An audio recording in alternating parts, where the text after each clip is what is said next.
Mafia Atiq Ahmad को Bahujan Samaj party से तगड़ा झटका लगा। उमेश पाल की हत्या में अतीक की पत्नी का नाम आने और उसके फरार होने के बाद स्थिति बदली।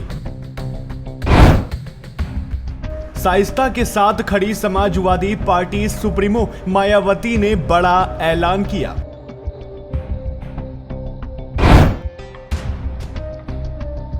मायावती ने अतीक अहमद की पत्नी शाइस्ता परवीन का टिकट काटा।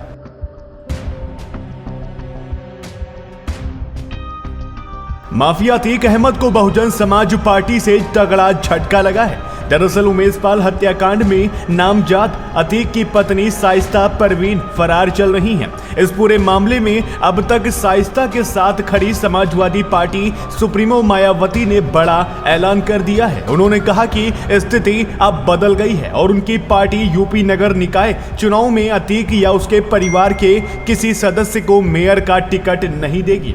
हालांकि शाइस्ता को पार्टी की सदस्यता खत्म करने की बात पर मायावती ने साफ किया है कि इस संबंध में जैसे ही वो गिरफ्तार होंगी और जो भी तथ्य आगे आएंगे उस आधार पर फैसला किया जाएगा। मायावती ने कहा कि प्रयागराज में पिछले दिनों उमेश पाल की हत्या को लेकर अभी तक मीडिया के जरिए जो भी तथ्य सामने आ रहे हैं, इस मामले में अतीक की पत्नी का नाम आने और उसके फरार होने के बाद स्थिति बदल गई है।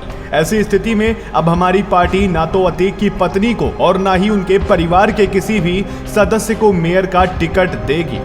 इसके अलावा जहां तक अतीक की पत्नी को पार्टी में रखने या न रखने का जहां तक सवाल है, तो उनके पुलिस के गिरफ्त में आते ही जो भी इस केस को लेकर उनके बारे में तथ्य उभर कर सामने आएंगे, तब इसका भी जल्द ही फैसला कर दिया जाएगा। हमारी पार्टी कानून से ऊपर नहीं है। हमारी पार्टी कानून का पूरा सम्मान करती है। इससे पहले मायावती ने कहा कि यूपी में नगर निकाय चुनाव की घोषणा का बसपा स्वागत करती है।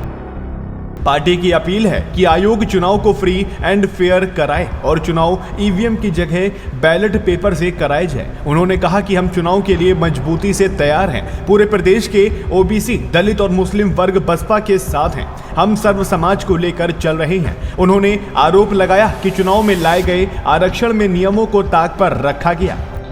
बीजेपी सरकार में गरीबों और दलितों और मुस्लिमों के अधिकारों का हनन हो रहा है। उन्होंने जनता से अपील की कि सत्ताधारी बीजेपी के दबाव में आए बिना वोट करें। बीजेपी के लोग सपा राज की तरह अनेक हथकंडे जोड़ तोड़ अपना रहे हैं। अब भाजपा, आरएसएस, पसमानदा मुस्लिम समाज का राग आलाप रहे हैं। भाजपा सरकार में मुस्लिम उतना ही असुरक्षित महसूस करते हैं जितना कांग्रेस में करते थे। भाजपा, कांग्रेस, सपा की गलत नीतियों के कारण मुस्लिम और दलित पसमानदा बना हुआ है।